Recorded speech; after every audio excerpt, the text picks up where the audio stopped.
욥기 23장 10절입니다. 욥기 23장 10절. 욥기 하면 제일 많이 떠올리는 성경 구절이죠. 욥기 23장 10절에 보면요. 그러나 내가 가는 길을 그가 아시나니 그가 나를 단련하신 후에는 내가 순금같이 되어 나오리라. 다시 한번 합독합니다. 시작. 그러나 내가 가는 길을 그가 아시나니 그가 나를 단련하신 후에는 내가 순금같이 되어 나오리라. 아멘. 42장 3절을 보겠습니다.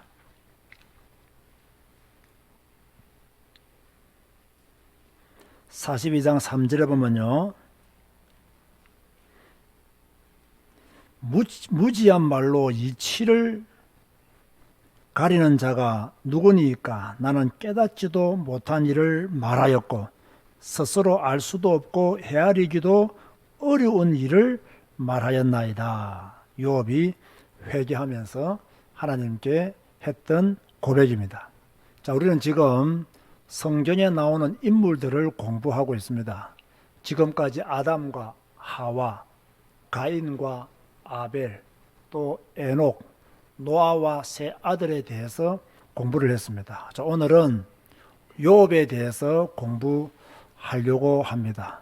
아브라함이 나와야 될 순서인데 왜 욥이 나왔는지는 우리 교회 성도라면 다 아시는 내용일 것입니다. 자, 욥은 어디에 살았던 사람입니까? 우스 땅에 살았던 사람이 욥이다. 지금은 이 우스 땅이 어디인지는 정확하게 알 수가 없습니다. 그러나 우스 땅에 살았던 것만은 사실이지요. 욥에 대해서 1장 1절에 보면요. 딱 네 가지로 정리했습니다. 온전하고 정직하여 하나님을 경외하며 악에서 떠난 사람이라 했습니다. 여러분도 욥처럼 온전하시기 바랍니다. 정직하시기 바랍니다. 하나님을 경외하시기 바랍니다. 악에서 떠난 사람 되시기를 바랍니다. 여기서 온전했다는 말은요, 말과 행동이 일치했다는 이야기입니다. 말하는 대로 살았고 그 사람의 행위가 곧 말과 같았고 말이 곧 행위로 나타났다. 말과 행동이 일치했다. 그런 뜻으로 온전했다. 말과 행동이 일치하면 온전한 사람이죠. 그 다음에 정직하여, 잘 아시는 것처럼 곧은 사람이었다. 옳은 사람이었다. 좌우로 치우치지 아니하는 믿음의 사람이었다. 자, 하나님을 경외하여. 여기서 하나님을 경외했다는 이야기는요, 하나님의 주권을 완전히 믿었다. 또 하나님을 두려워했다. 그게 바로 하나님을 경외한 거예요.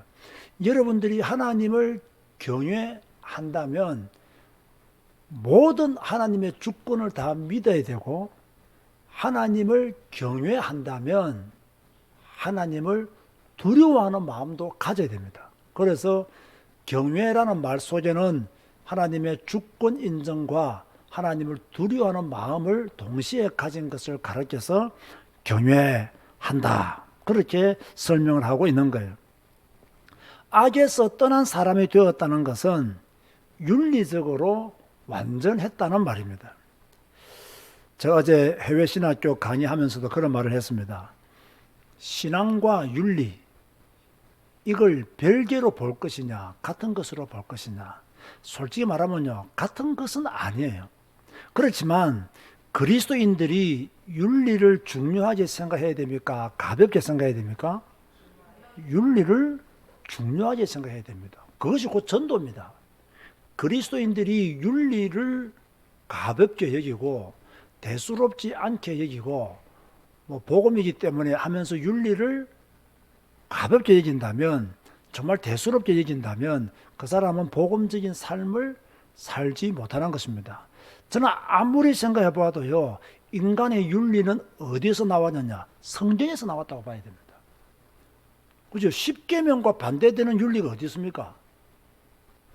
윤리가 큰 틀에서 보면요, 인간과 관계된 십계명 안에 다 포함된 내용들입니다. 그렇기 때문에 복음이라 해야 되지 윤리적이면 되느냐? 맞는 말로 들리는데 약간 이게 불안해요. 그래서 그리스도인들은 윤리도 지켜야 된다. 아멘 하시기 바랍니다. 우리는 윤리도 중요하게 생각해야 되는데 간혹 복음을 잘못 깨달으신 분들은 윤리주의에 빠지지 말라. 그 말이 이해는 됩니다. 왜 그 말을 하는지 이해는 됩니다만은, 그러나 그 말이 잘못 깨달아지면, 잘못 적용되어지면 아주 위험할 수 있다 라는 것도 우리가 알아두어야 되는 거죠. 그런가 하면 요업은 아들 7과 딸 3명을 둔 그러한 아버지였는데요, 자녀들을 키우면서 요업이 아주 신경 썼던 부분이 무엇이냐면요, 자녀들이 성결하게 사는 것이었어요. 1장 5절에 보면요, 그들이 차례대로 잔치를 끝내면 요업이 그들을 불러다가 성결하게 하되, 그 왜 성결하게 했느냐? 아침에 일어나서 그들의 명수대로 번제를 드렸으니, 성결을 위해서 번제로 드렸어요. 이는 요업이 말하기로 혹시 내 아들들이 죄를 범하여 마음으로 하나님을 욕되게 하였을까 함이라. 요업의 행위가 항상 이러하였더라. 자녀들의 신앙 교육, 자녀들의 성결 교육을 아버지인 요업이 신경 썼다는 이야기예요. 그죠? 그러니까 아주 특별한 사람이죠. 요즘도 이런 사람들이 드물잖아요. 그런데 요업은 하나님을 경외하는 사람이었기 때문에 혹시 자기의 자녀들이 하나님 앞에서 죄를 범할까 봐, 마음으로 하나님을 욕되게 하였을까 봐 그들의 죄를 사함받기 위해서 번제를 드렸고, 항상 이런 신앙의 중심을 가지고 자녀들의 신앙 교육을 시켰다는 거예요. 우리가 배워야 될 것이 많은 사람이에요. 우리는 신앙 교육보다 학교 교육, 세상 교육을 더 많이 시켰죠. 그러다 보니까 이 자녀들이 복음의 비밀을 깨닫는 데는 한계가 있고 복음 위에 바로 서지 못할 때도 많이 있는 거죠. 참 우리 모두의 한입니다. 한. 우리 모두의 실수이기도 하고요. 참 하나님이 다시 기회를 준다면 요업처럼 이렇게 살아야 된다. 요업처럼 이렇게 신앙 교육을 시켜야 된다는 생각을 가지게 되는 거죠. 여러분도 지금 여러분의 자녀들이 여러분 말을 잘 안 듣지만, 그죠? 여러분의 자녀들의 성결을 위해서 신경 쓰시고 기도하시기 바랍니다. 그래도 우리가 기도하면 또 하나님의 때에 하나님께서 회복의 축복을 주실 줄로 믿습니다. 자, 이 욥기를 보면요, 다른 성경에는 별로 없는데 그 욥기에만 나오는 특별한 뭐랄까요, 모습이 있죠. 그게 어떤 모습일까요? 하나님과 사탄이 대화를 나누는 장면이 욥기에서 나옵니다. 7절 상반절에 보면요, 하나님이 사탄에게 너가 어디서 왔느냐 이렇게 물어보죠. 네가 어디서 왔느냐. 이러니까 7절 하반절에 사탄이 뭐라고 대답합니까? 땅을 두루 돌아 여기저기 다녀왔나이다. 사탄이 땅을 두루 돌아. 그래서 여러분 잘 아시는 것처럼 요한복음 12장 31절에는 이 세상 임금이라고 했고요, 에베소서 2장 2절에는 공중 권세 잡은 자라고 그렇게 사탄에 대해서 소개하고 있죠. 욥기에서는 세상을 두루 돌아다니는 자로 사탄을 소개하고 있습니다. 8절에 보면 하나님이 이렇게 말씀하십니다. 내 종 욥을 보았느냐. 자, 이 말은 세상을 두루 돌아보고 왔나이다. 이 말은 뭐 자연 환경을 구경하고 왔다는 이야기가 아닙니다. 그죠? 사람들을 자세히 살펴보고 왔다는 이야기예요. 누가 믿음의 사람인지, 누가 가짜인지, 누가 진실한 신앙의 사람인지, 누가 믿는 척 하는지, 누가 제대로 된 신앙인인지, 누가 거룩한 척 하는지를 다 보고 왔다는 거예요. 그러니까 하나님이 내 종 욥을 보았느냐, 그와 같이 온전하고 정직하여 하나님을 경외하며 악에서 떠난 자는 세상에 없느니라. 하나님이 욥을 칭찬했어요. 하나님이 여러분을 칭찬했으면 좋겠습니다. 우리가 이런 신앙인의 축복을 받아야 돼요. 이렇게 말하니까 사탄이 9절에 11절에 보면요, 욥이 어찌 까닭 없이 하나님을 경외하리이까?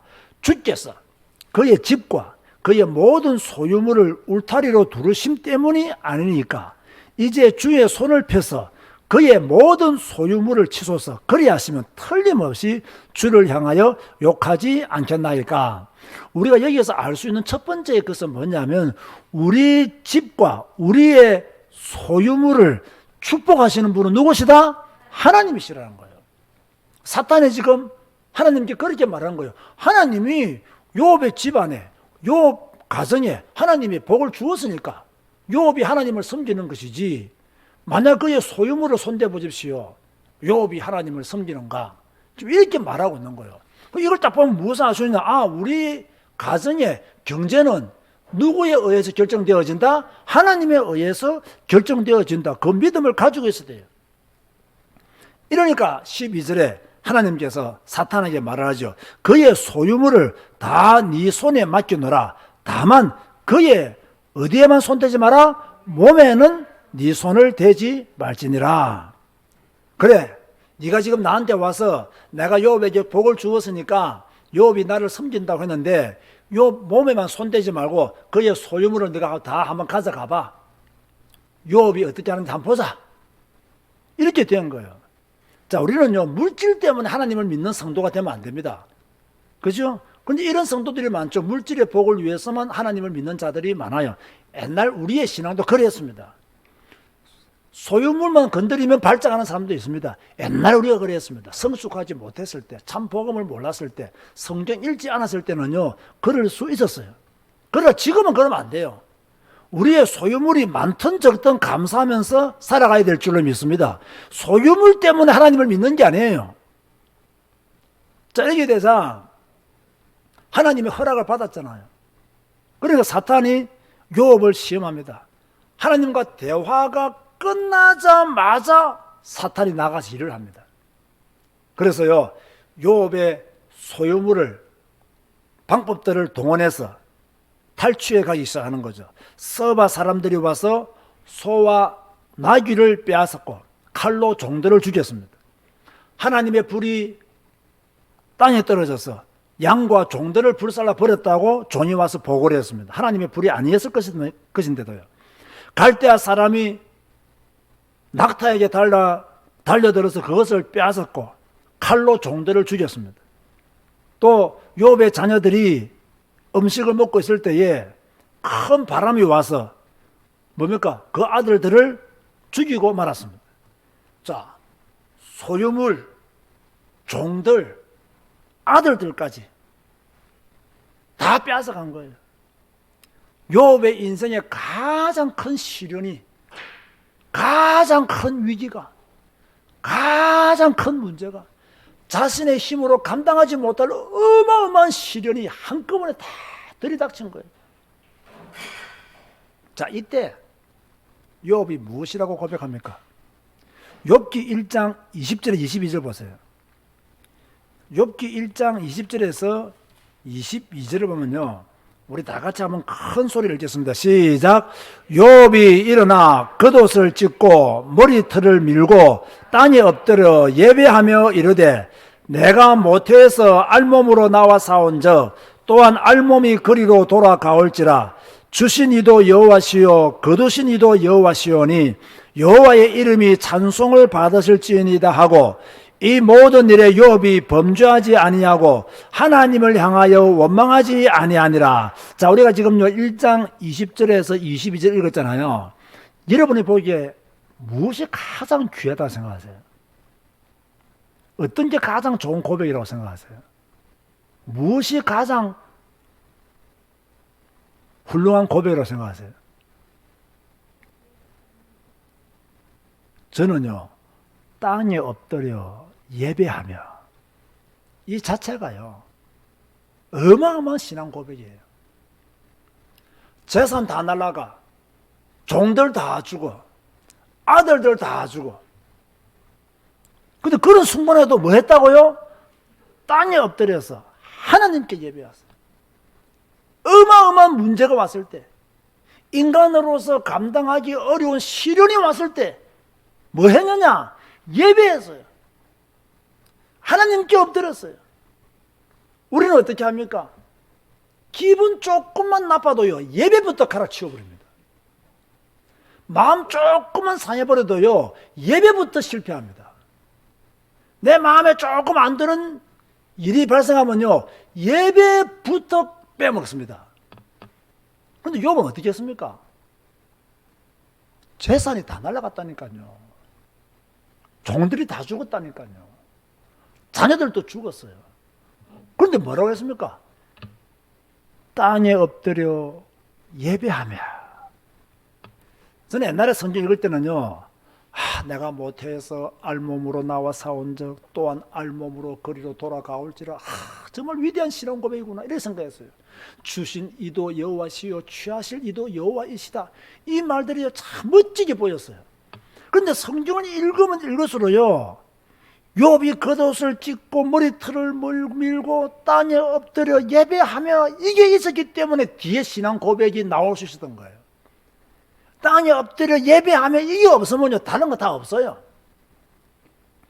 그만큼 여러분, 우리가 어디에 집중해야 되느냐? 내 마음이 상해도, 기분이 나빠도, 내 뜻대로 안 되어도, 여러분의 목사가 여러분을 무시해도 어디에 집중해야 된다고요? 예배에 집중해야 되라고요. 여러분을 조금 목사가 무시해 보세요. 예배부터 까먹습니다. 예배부터 빼먹습니다. 우리의 수준이 거기서 벗어나지를 못해요. 저는 이 욥 볼 때 이게 너무너무 감동이 되더라고요. 야, 이런 상황 속에서도 땅에 엎드려 하나님께 예배했구나. 이런 문제 속에서도 하나님께 나아왔구나. 예배하면서 이렇게 멋진 신앙 고백을 할 수 있었구나. 솔직히 우리가요, 내가 당하는 모든 일, 여러분이 만나는 모든 일, 여러분 잘 한번 생각해 보세요. 하나님의 주권만 인정해도요, 원망하지 않습니다. 제가 아까 전에 하나님을 경외하며, 이 안에는 하나님의 주권 인정과 두 번째가 뭐랬죠? 두려움. 하나님을 두려워하는 마음을 동시에 가지는 것을 가르쳐서 하나님을 경외하며 라는 뜻이라고 말을 했습니다. 하나님의 주권을 딱 인정하면요, 원망하지 않아요. 지금 욥이 무엇이 되어졌다는 말이냐? 정말 욥은 하나님을 경외하는 사람이었어요. 그러니까 하나님의 주권을 인정한 거예요. 그 주신 자도 여호와시요 취하실 자도 여호와시다, 그렇게 고백한 거예요. 자, 여러분은 어떻게 신앙생활 하십니까? 여러분이 당하는 작은 시험도 하나님의 주권이 있음을 믿으시기 바랍니다. 그러면 원망하지 않습니다. 그러면 불평하지 않습니다. 내가 당하는 작은 시험, 만약 이렇게 생각하세요. 여러분에게 누군가가 나쁜 말을 했다. 자, 그때도 하나님의 주권이다. 누가 그랬습니까? 다윗이 그랬습니다. 시므이가 그렇게 저주하는데도 뭡니까? 하나님의 주권으로 믿어버린 거예요. 그러니까 뭡니까? 넘어가는 거예요. 저도 이런 사람이 되고 싶어요. 저도 이런 믿음의 사람이 되고 싶어요. 다른 사람이 나를 위해서 하는 말도 하나님의 주권으로 믿을 수 있는. 그래서 여러분, 제가 한 번씩 강조하는 메시지가 있잖아요. 위기 때 올바른 신앙 고백해야 돼요. 시험 왔을 때 올바른 신앙 고백해야 돼요. 하나님 앞에 서버려야 돼요. 그러면 그 사람은 살아남을 수가 있는 거예요. 자, 이 정도 되니까 욥이 1차 시험을 통과했었겠어요? 못했겠어요? 통과한 거예요. 또다시 하나님과 사탄이 대화를 나누면서 하나님이 이번에는요, 욥의 생명만 해하지 말고 시험할 것을 허락하셨죠. 이러니까 이제는요, 사탄이 가서요, 욥의 발바닥에서 정수리까지요, 종기가 나도록 만들어 버렸어요. 얼마나 고통스러웠겠어요. 얼마나 고통스럽겠어요. 저는 이렇게 내 피가 단지요. 요즘도 모기에 물려요. 이놈의 모기들이 왜 나만 좋아하는지 모르겠어요. 이 모기한테만 물려도요. 뭔가 좀 불편해요. 뭔가 불편해요. 그런데요, 여러분, 발바닥 생각해 보세요. 정수리까지 종기가 나버렸어요. 여러분, 진짜 피부병 가진 사람들요, 정말 고생합니다. 밤에 잠 못 잡니다. 막 긁습니다. 그렇게 막 고통 가운데 욥이 있었던 거예요. 그리고 욥의 아내가 그런 욥을 바라보면서 무엇이라고 말합니까? 하나님을 욕하고 죽으랍니다. 하나님을 욕하고 죽으라고. 당신이 지금까지 하나님을 경외하고 살았는데 지금 얻어진 결론이 무엇이냐고. 다 날아가고 발바닥에서 종기까지 정수리까지 종기가 나가지고 지금 이 고통 중에 있지 않냐고. 하나님을 욕하고 죽으라고. 여기 우리 여성도님들, 여러분 가정에 고난 임하면 욥의 아내가 되지 마시기 바랍니다. 그 욥이 뭐라고 대답합니까? 2장 10절에 보면요, 그가 이르되 그대의 말이 한 어리석은 여자의 말 같도다. 이 어리석은 여자의 말이다 그 말이에요. 우리가 하나님께 복을 받아 선적 화도 받지 아니하겠느냐 하고. 이 정도 신앙이면 못 말립니다 이거요. 내가 하나님께 복을 받았으면 화도 받을 수 있다. 이 모든 일로 인해서 욥이 입술로 범죄하지 아니했다. 그렇게 말씀하고 있어요. 우리는 입술로 범죄하는 것이 제일 먼저인데 욥은 입술로 범죄하지 아니했다. 참 그만큼 믿음이 컸고 절제할 수 있는 능력을 가진 사람이었다는 거죠. 자, 이 정도 아닙니다. 이제 욥이 큰 고통 가운데 있다는 소식을 친구들이 들었죠. 친구들이 찾아옵니다. 찾아오는 것까지는 좋아요. 위기 때, 좀 고난 받을 때 친구들이 와서 좋은 버팀목이 되어주고 위로를 하고 격려하고 응원을 해준다면 참 좋은 기회를 얻을 수 있겠죠. 그런데 불행하게도 이 욥의 세 친구가 욥의 고통을 더 가중시키는 역할을 했어요. 딱 와보니까 욥의 모습이 너무 비참한 거예요. 전에 자기들이 보았던 욥의 모습이 아니에요. 몰골이 형편없는 거예요. 종기가 나가지고 벅벅 긁고 앉아있는 욥의 모습을 보니까 기가 찼겠죠. 그러니까 13절에 이렇게 말씀하겠어요. 밤낮 7일 동안 그와 함께 땅에 앉았으나 욥의 고통이 심함을 보므로 그에게 한마디도 말하는 자가 없었더라. 욥이 너무 큰 고통을 당하니까 욥에게 말하는 자가 말을 끊을 수 있는 입장이 아니었다는 거예요. 그런 후에 이제 친구들이 한마디씩 하죠. 엘리바스, 빌닷, 소발, 나중에 엘루까지 이렇게 네 명이 이야기를 합니다. 그럼 엘리바스의 말의 핵심은 뭐냐? 죄를 지으면 고난을 당한다 하는 거예요. 그리고 악한 자만이 고난을 당한다는 거예요. 자, 이 말에는 별로 이상한 게 없죠, 그죠? 죄를 지으면 고난 당한다, 맞아요. 악한 자만이 고난 당한다. 그 말도 이해가 되어져요. 엘리바스의 말이 영 틀린 말은 아니지만 진짜 죄를 지은 사람에게는 그 말이 맞는데 지금 욥이 당하는 시험과 고난은 죄의 결과로 지금 당하는 시험이 아니라는 것이 문제예요. 그래서 엘리바스의 말은 틀린 말이 되는 거예요. 왜? 욥에게 해당하는 말이 아니기 때문에. 만약 죄 지은 사람이 고난 가운데 있으면 이 말은 딱 맞는 말입니다. 그러나 지금 욥은 죄 때문에 고난 당하는 것이 아닌 거예요. 그래서 틀린 말이 되죠. 이제 엘리바스의 말이 끝나니까 빌닷이 또 말을 합니다. 빌닷은 무슨 말을 하느냐? 고난은 죄 때문이다 이런 말을 합니다. 고난은 죄 때문이다. 악한 자는 항상 죄 가운데 있다. 고난 가운데 있다. 이렇게 말을 해요. 그러니까 빌닷의 말도 틀린 말 안 해요. 고난은 죄 때문이다. 악한 자는 항상 고난 가운데 있다. 틀린 말이 아니에요. 왜? 죄 때문에 고난 당하는 사례들이 성경에 있습니까? 없습니까? 많이 있죠. 이스라엘 백성들이 포로로 간 거 죄 때문에 고난 당한 거잖아요. 그러나 지금 욥은 죄 때문에 고난을 당하는 게 아니에요. 그 일반적인 말이 맞는 말이지만 그 말을 누구에게 적용시키냐에 따라서 맞는 말이 될 수도 있고 틀린 말이 될 수가 있는 거예요.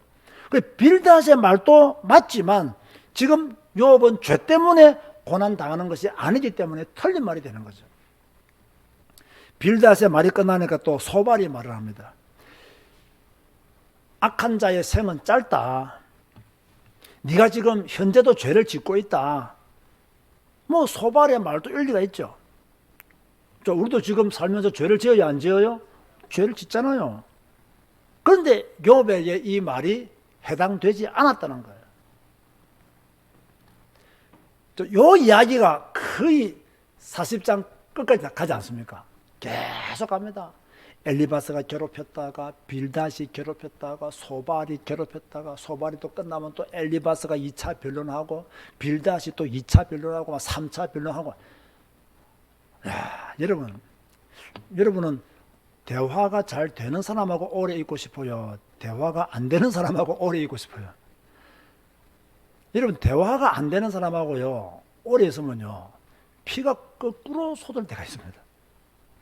말귀를 못 알아듣고요 이상한 말을 계속 해보세요.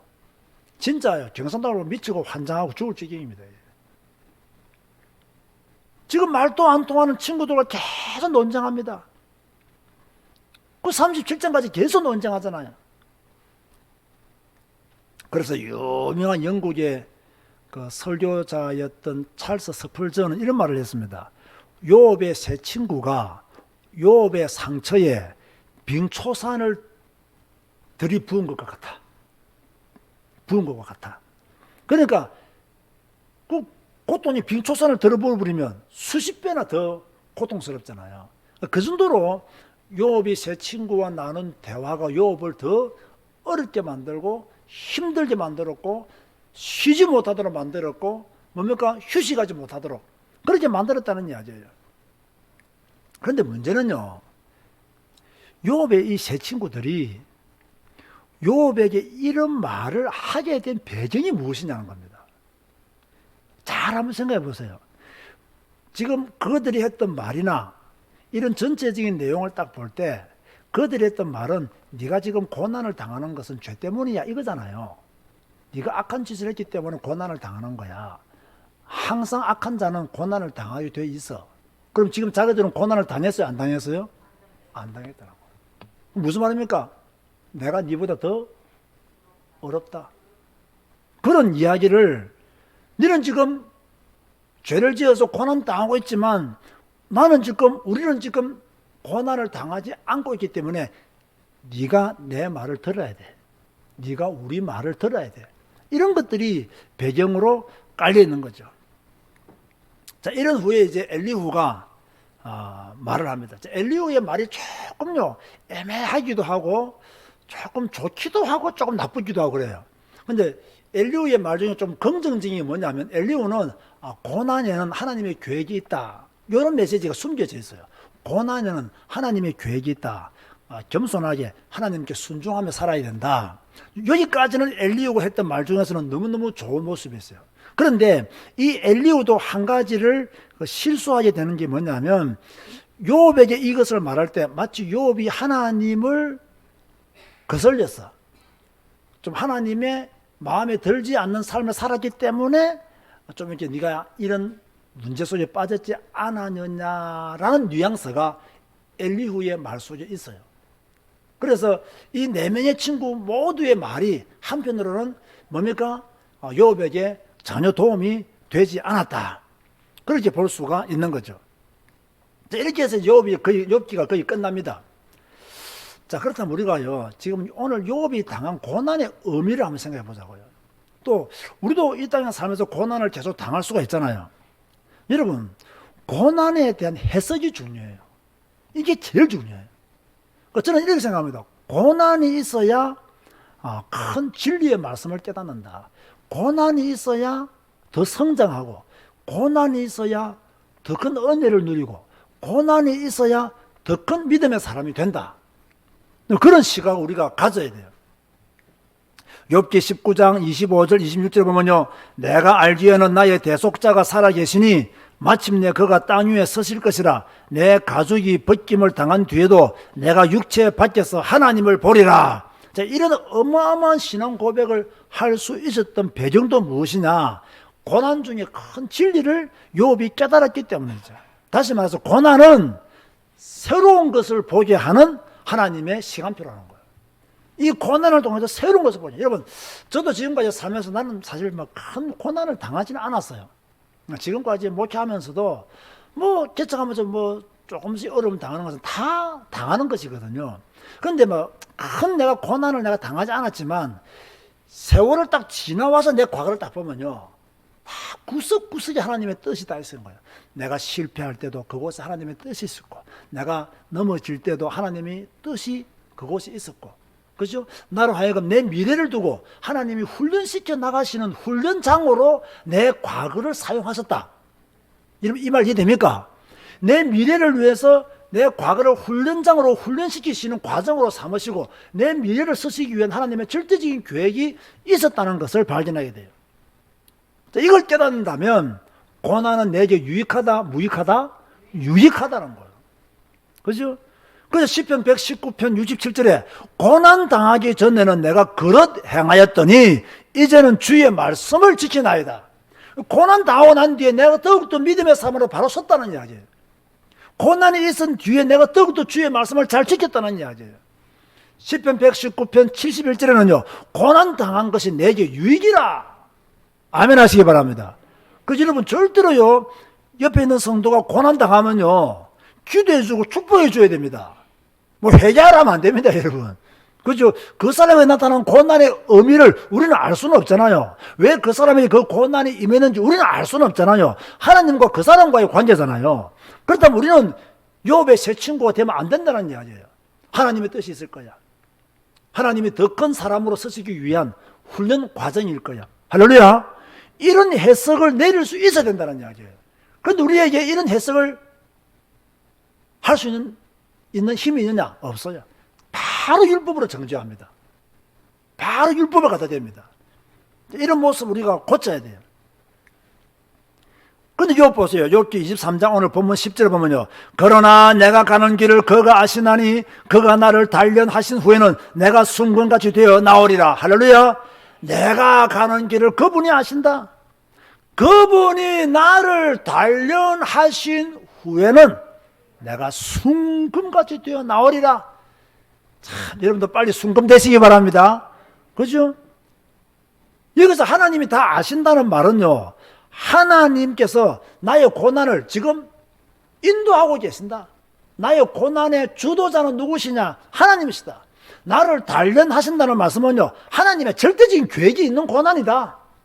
순금같이 되어 나온다는 말씀은요, 하나님의 목적은 고난을 통해서 나를 더욱더 완벽한 사람으로 세우시는 것이다. 그래서 고난이 없으면요, 그 사람이 온전한 사람이 되기가 어려워요. 고난이 없으면요, 우리는 끝없이 교만할 수 있는 사람들이에요. 고난을 한번 당하면요, 겸손할 수밖에 없어요. 고난 안 당하면 막 계속 교만합니다. 고난 한번 딱 당하고 나면요, 탁 납작 엎드리죠. 그건 나를 유익하게 만드는 거예요. 따라서 합시다. 고난은 나를 유익하게 한다. 아멘 하시기 바랍니다. 고난은 나를 유익하게 하는 거예요. 고난 당하면 불평하지 마세요. 고난 당하면 원망하지 마세요.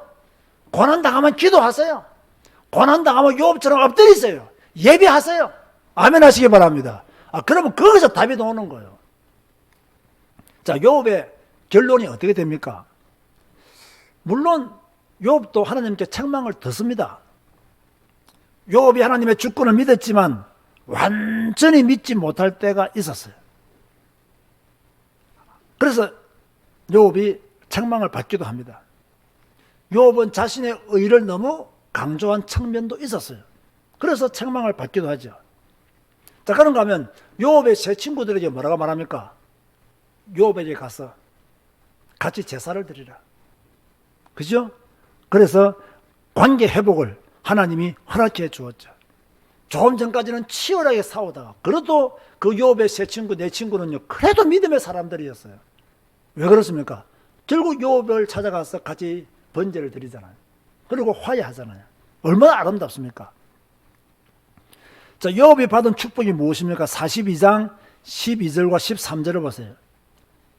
42장 12절 13절을 보면요, 여호와께서 욥의 말년에 욥에게 처음보다 더 복을 주시니 그가 양 14,000과 낙타 6,000과 소 1,000결이와 암나귀 1,000을 두었고 또 아들 7과 딸 3을 두었으며.